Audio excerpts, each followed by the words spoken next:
আসসালামু আলাইকুম ভিউয়ার্স, আজকে আপনাদের মাঝে আরও একটি নতুন ভিডিও নিয়ে আসছি। তো আমার সামনে দেখছেন যে এটা সজিনা, এটাকে মোরিঙ্গা বলা হয়।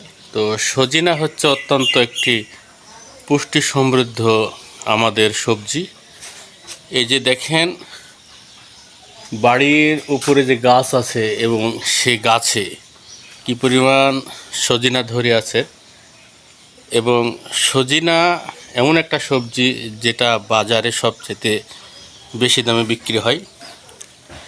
আর যাদের বাড়িতে বা বাড়ির পাশে একটু জায়গা আছে তারা এরকম সজিনার গাছ লাগাতে পারেন। তা থেকে আপনাদের সাপ্তাহিক যে সবজির চাহিদা তা অনেকেই মিটবে। এই যে সজিনা। তো বন্ধুরা, আমার ভিডিও যাদের ভালো লাগে তারা অবশ্যই ফলো দিবেন, লাইক শেয়ার কমেন্ট এগুলা দিয়ে আমার পাশে থাকবেন। সবাইকে আসসালামু আলাইকুম।